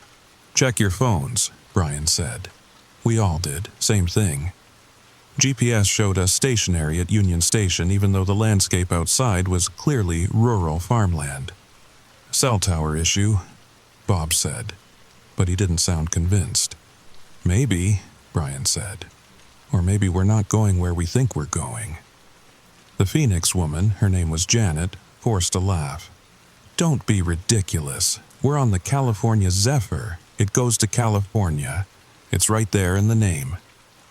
But I noticed she kept glancing out the window after that, measuring the distance between fence posts, counting telegraph poles. Like she was trying to calculate our speed manually. Her husband changed the subject to golf, but Brian kept glancing out the window, measuring something with his eyes. I wanted to ask him more, but the waiter was already bringing the check. It was 7:47 when I finished dinner. Plenty of time before Marcus's weird 9 p.m. curfew. I decided to check out the observation car, the one with the panoramic windows my grandmother had loved. The sun was setting over Iowa farmland, or what should have been Iowa farmland. Except the fields were wrong, too geometric, too perfect, like someone had drawn them with a ruler instead of plowing them with a tractor. And the crops, I couldn't identify the crops. They looked like corn from a distance, but the stalks were too uniform, too straight. They swayed in perfect unison even when there was no wind. An old man sat alone in the corner, writing in a leather journal. The same journal I'd seen my grandmother carrying in some of her later photos. When he looked up, his eyes were the exact same shade of blue as hers. "Birth 7?" he asked. How did he know? Yeah, how did you have the look. Slightly unfocused eyes. Like you're seeing two things at once. He closed his journal. First time? First time on the Zephyr, yeah. No, first time in birth 7. The way he said it made my skin crawl. What do you mean, and who are you? He stood up, joints creaking. Henry Morrison. I believe I was your great-uncle, your grandmother's brother. He extended a weathered hand. And technically speaking, I'm dead. Have been since 1987, but death's just another kind of train station, isn't it? Just another place you wait for your connection. I didn't take his hand. Couldn't. This is impossible. Impossible's relative on the California Zephyr, especially in car 0531. He gestured toward the window. Tell me, what year is it outside? I looked. The farmland was changing. The geometric crops were gone, replaced by wild prairie grass. A horse-drawn plow worked a distant field. Power lines flickered in and out of existence like bad special effects. The train moves through more than just space, Henry said. It moves through time, through memory, through all the places everyone who's ever ridden it wanted to go. He opened his journal and showed me a page. My grandmother's handwriting filled the margins. The train remembers what we forget. She wrote that in your journal? We shared the journal. All the birth 7 passengers do eventually. We all add our stories to it. We all become part of the route. He flipped to a page near the back. This will be your section when you're ready. The pages were blank, but as I watched, faint letters began to appear. Words I hadn't written in handwriting I didn't recognize. Some advice? Whatever you hear tonight, don't open your curtain. Henry nodded. Good advice. Some of the best you'll get. He closed the journal. No matter what, even if it sounds like someone needs help, especially if it sounds like someone needs help. That's cryptic. The California Zephyr has been running this route since 1949. Thousands of trips, millions of passengers, but birth 7, he shook his head. Birth 7 remembers them all, and sometimes, late at night, they all want to come home.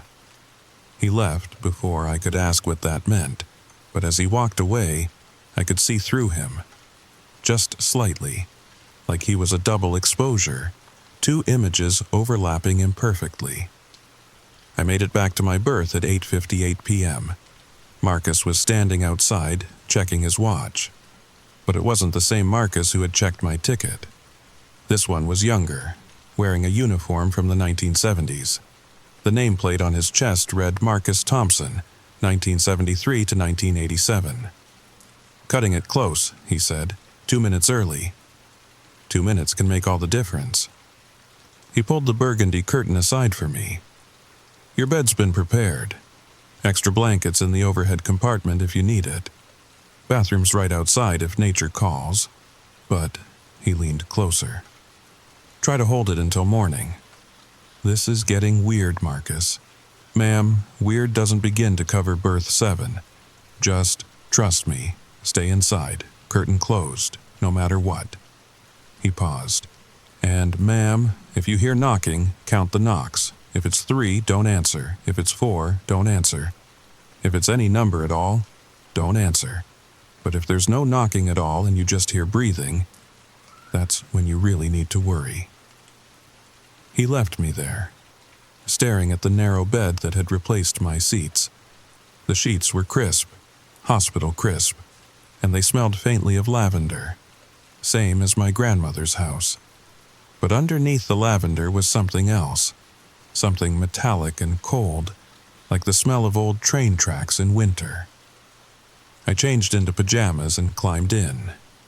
The train's rhythm should have been soothing, that classic clickety-clack of wheels on rails. But underneath it, I heard something else, a counter-rhythm, like a second train running on invisible tracks just below us. And beneath that, voices. Dozens of voices, all talking at once, but too quiet to make out words. At 10:17 p.m., the lights in the corridor dimmed. At 10:31 p.m., someone walked past my berth. Slow, deliberate. They stopped right outside my curtain. Through the fabric, I could see a shadow. Wrong shape.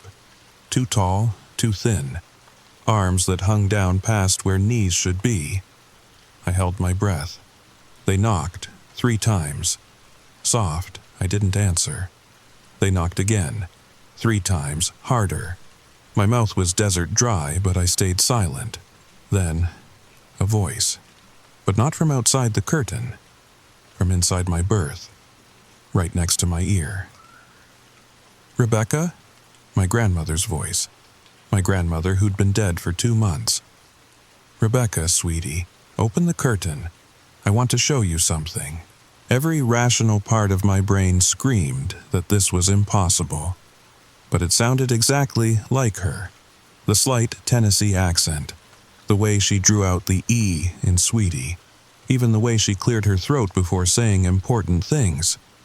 "I'm on the train too, honey. I've been riding it for so long. Back and forth. Back and forth. Waiting for you." Her voice was coming from right beside me, but when I turned, there was nothing there. Just empty air and the smell of her perfume. White shoulders. She'd worn it every day for 40 years. My hand moved toward the curtain without my permission, like someone else was controlling it. "That's it. Just pull it aside. I'm right here. I have so much to tell you, about the train, about berth 7, about why our family keeps coming back." My fingers touched the fabric. It was ice cold, and it pulsed like a heartbeat. "I know you found my journal, sweetheart. I know you read what I wrote. But there's so much more, things I couldn't write down. Things the train wouldn't let me write down."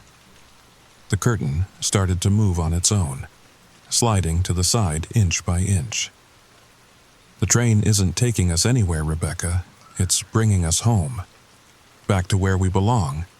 Back to the place between places where time doesn't work right and the dead don't stay dead." Through the gap in the curtain, I could see the corridor. Empty. But the air shimmered like heat waves and I could see shapes moving in the shimmer. People walking back and forth, overlapping each other like double exposures.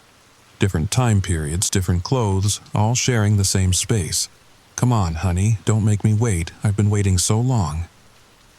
Then I heard Marcus's voice from somewhere down the corridor. Don't you do it. Whatever you're hearing, it's not real." My hand jerked back. The voice changed. Still my grandmother, but different. Older, angrier. "Rebecca Ann Morrison, you open this curtain right now." She'd never middle-named me. Not once in 28 years.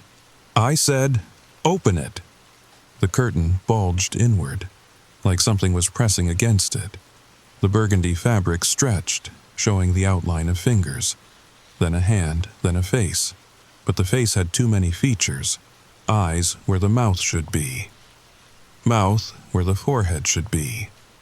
All of them moving independently.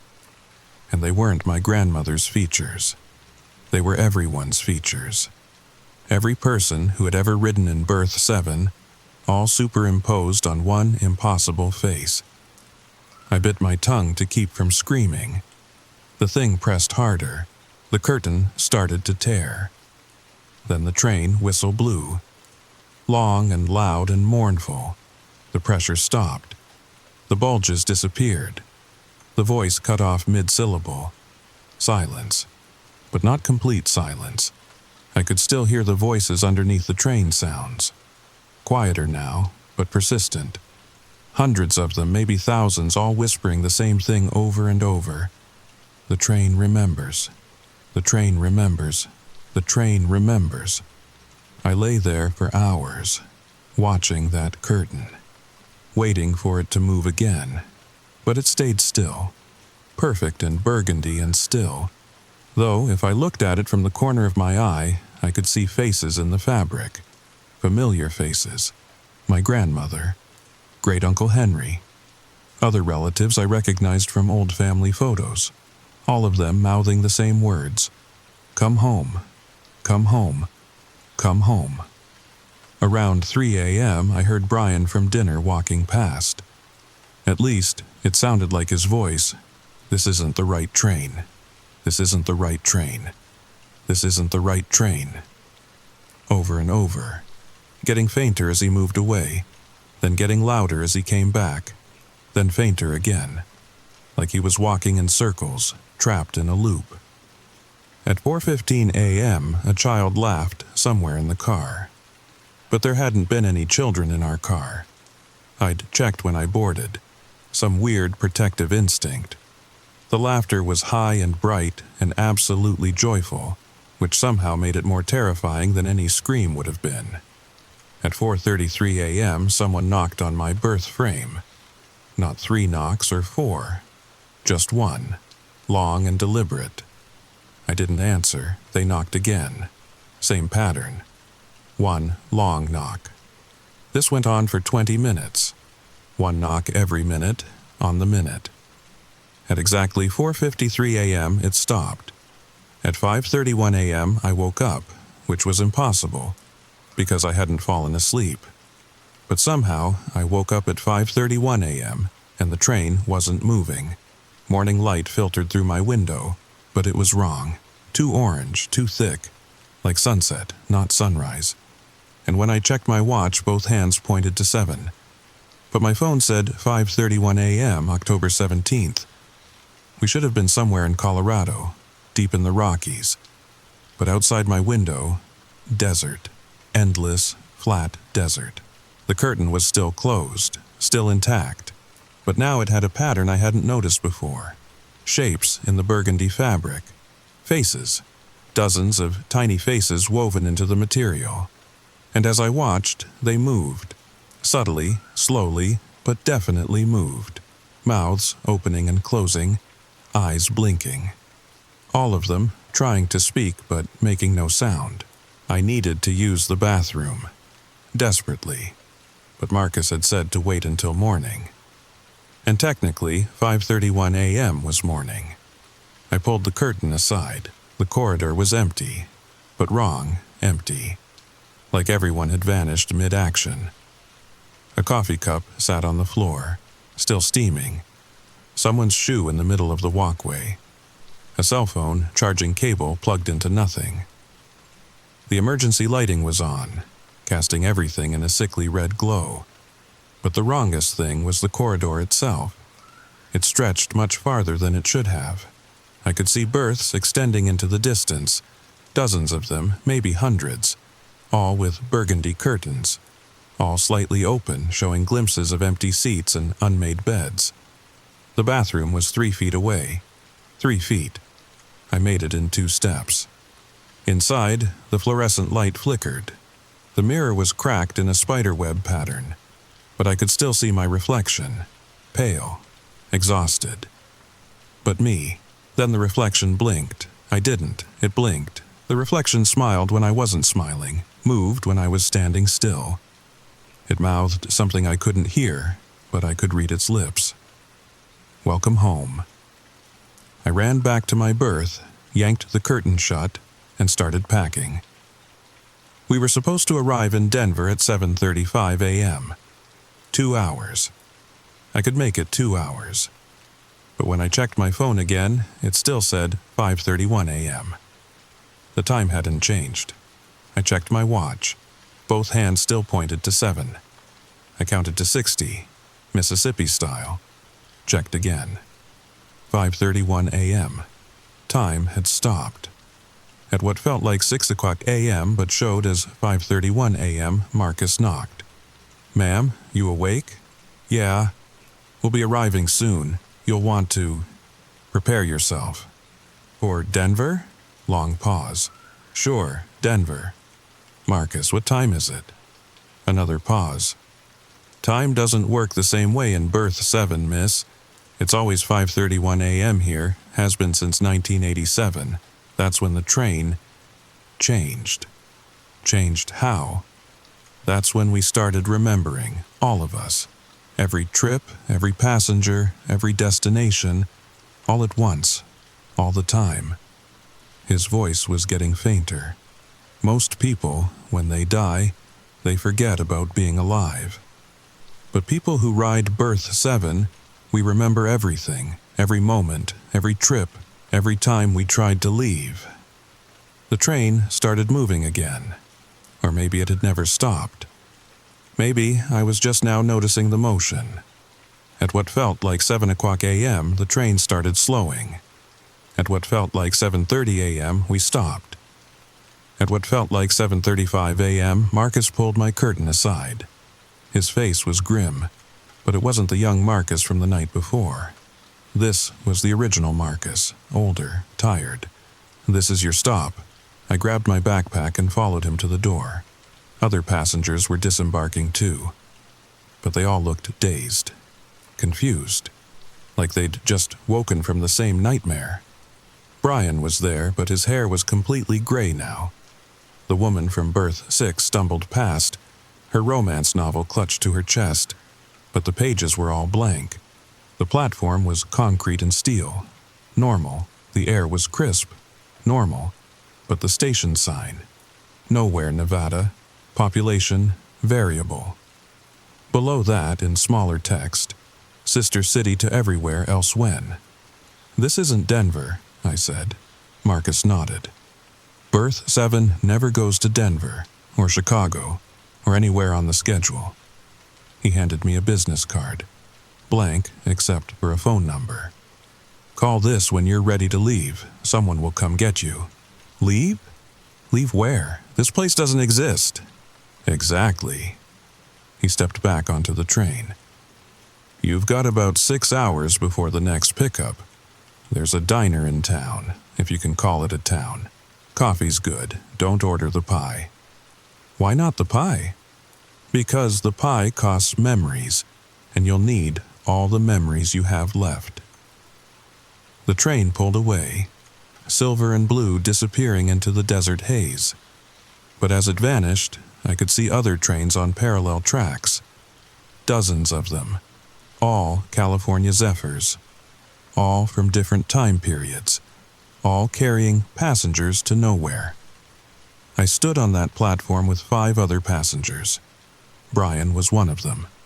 The old man with the journal was another. A middle-aged woman I didn't recognize. A teenager in clothes from the 1990s. And an elderly black man wearing a porter's uniform from the 1950s. We all looked at each other.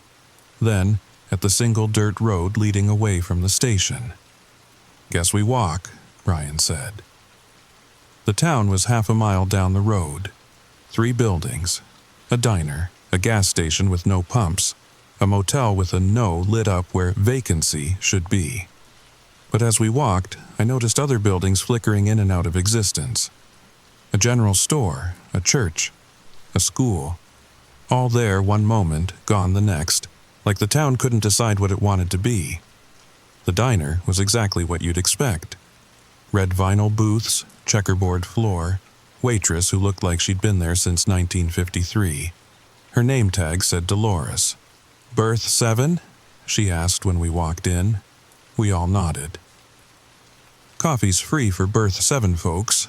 Everything else, well, you probably can't afford everything else. The menu prices were in years. Scrambled eggs, 2 months. Toast, 3 weeks. The pie Marcus had warned about, 5 years, 3 months, 2 days. But there were other items too, ones that hadn't been there when I first looked. Forget your first heartbreak. 6 months. Remember your mother's maiden name, 1 week. Know what happened to your lost sock. 3 days. What does that mean? I asked. Dolores poured coffee into a chipped mug. Time's the only currency that matters here.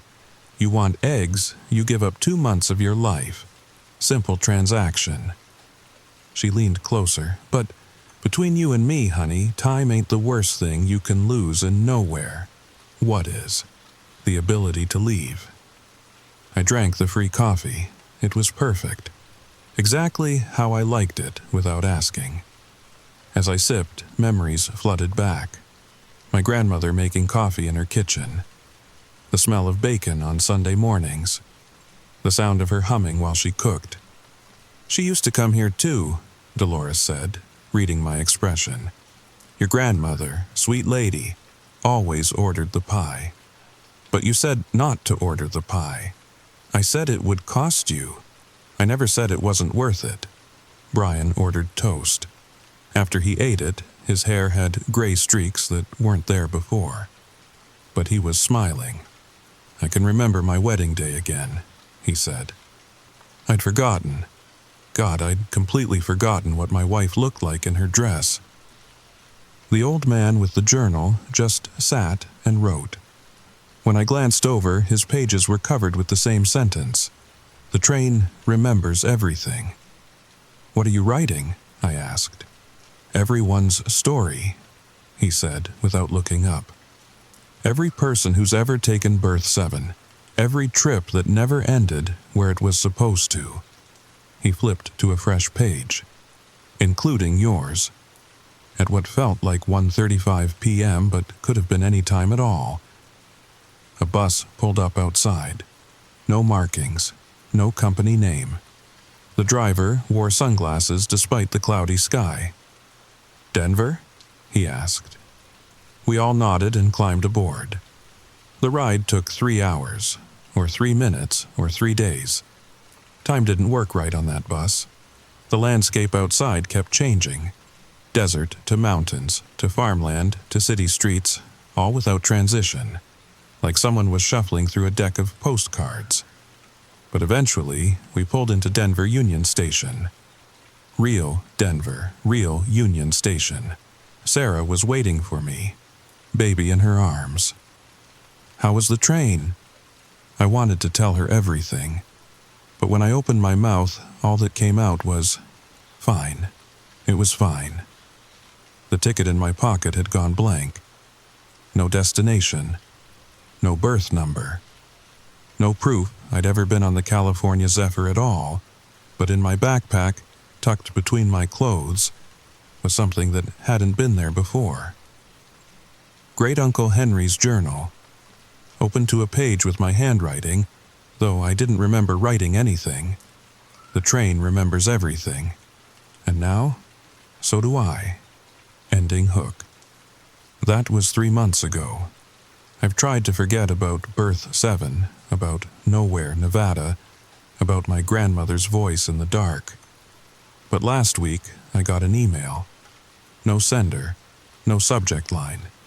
Just a single sentence. Your return ticket has been booked. Attached was a PDF. California Zephyr, Denver to Chicago, October 15th, 2025. Exactly 1 year after my first trip, berth 7. The thing is, I never booked a return ticket. I never gave them my email, and when I tried to call Amtrak to cancel, they said that berth number doesn't exist on any of their trains. Never has. But the charge on my credit card is real. $247.13. And here's what scares me most, what keeps me up every single night. When I look at that PDF closely, really zoom in on the ticket, there's text hidden in the background. Tiny. Almost invisible. The same sentence repeated over and over. The train remembers everything. The train remembers everything. The train remembers everything. It remembers, and apparently, it wants me back. But there's more. Things I haven't told you. Things I'm only now remembering. Like how the journal keeps writing itself. Every morning, there are new entries in it. Not in my handwriting. In the handwriting of other berth 7 passengers, past and future. They're all connected now. All part of the same infinite journey. And the dreams, God, the dreams. Every night I'm back on that train. But it's not just the California Zephyr anymore. It's every train that's ever existed. Steam engines from the 1800s, bullet trains from Japan, subway cars from New York, all connected by that same burgundy curtain, all carrying passengers who bought tickets to somewhere else but ended up in nowhere. In the dreams, I can see all the other berth 7s, hundreds of them, thousands, on every train line in the world, all connected by invisible tracks that run through time and memory and the spaces between spaces. And in every berth, there's someone like me. Someone who thought they were taking a simple train trip. Someone who's now part of something larger, something older, something that's been collecting passengers for longer than trains have existed. The conductor in my dreams has a different face every night. Sometimes it's Marcus. Sometimes it's my grandmother, sometimes it's me, but they all say the same thing. All aboard the 531 to everywhere and nowhere. Tickets, please. No, your destination doesn't matter. The train knows where you need to go. So, if you're thinking about taking the California Zephyr, check your berth number carefully. Count the seats as you walk through the car. And if you somehow end up at a burgundy curtain at the end of the car, if the attendant gives you strange warnings, if the temperature drops 10 degrees, maybe just ask for a different seat. Because berth 7 doesn't take you where you want to go. It takes you where you've already been. All the places, all the times, all at once. And some of us, we never really leave. Some of us are still on that train, riding back and forth through the dark, waiting for someone else to take our place in berth 7, waiting for you. But here's what I've learned in these 3 months of remembering. What the journal has shown me through the stories of hundreds of other passengers. Berth 7 isn't just a seat on a train. It's a test, a choice, a chance to join something bigger than yourself, or to find your way home. The train remembers everything, yes, but it also forgets. When you're ready, when you've learned what you came to learn, when you've helped enough other passengers find their way. My grandmother rode berth 7 in 1973, but she made it home. She chose to remember her life instead of joining the eternal journey. The journal was her gift to me, a roadmap for finding my way back. Great Uncle Henry. He chose differently. He chose to become part of the train's memory, to help other passengers navigate the space between destinations, to be a guide in nowhere, Nevada. And me? I have 11 months to decide. The return ticket in my email isn't a summons, it's an invitation. I can choose to board that train again, choose to join the eternal loop of passengers helping passengers. choose to become part of the California Zephyr's living memory. Or I can choose to stay home. To remember my trip to nowhere as just that, a trip. To let the memories fade until they become just another story I tell at parties. You'll never believe what happened to me on the train. But here's the thing about choices.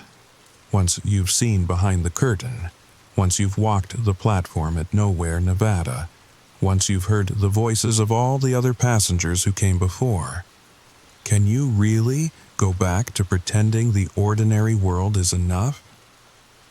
Every night at 5:31 a.m., I wake up to the sound of a train whistle in the distance. Every day, I find myself checking train schedules, looking up routes, wondering who else might be booking berth 7 without knowing what they're really signing up for. The journal keeps filling itself with new stories. Passengers from Berlin to Munich who found themselves in a place called Nirgendwo. Travelers from Tokyo to Osaka who ended up at Doko Demo Nai. People from every country, every culture, all drawn to that one seat that exists between destinations. And sometimes, late at night, I get emails from addresses that don't exist. Messages from people with names I don't recognize, but stories I know by heart. I took the night train to Edinburgh and ended up somewhere else entirely. There was a conductor who knew my name. A berth with a curtain the wrong color. Do you know what's happening to me? I boarded the Orient Express in Paris. The ticket said Venice. But when I woke up, the station sign was in a language that doesn't exist. Please tell me you understand. Help me. I've been riding the same train for what feels like years. Every time I try to get off, I end up back in my seat.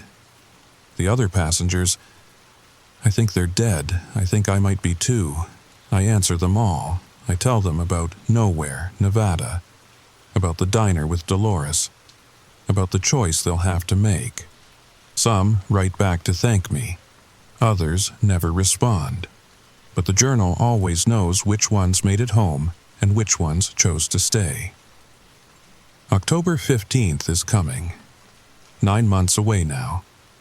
The return ticket sits in my email inbox, waiting.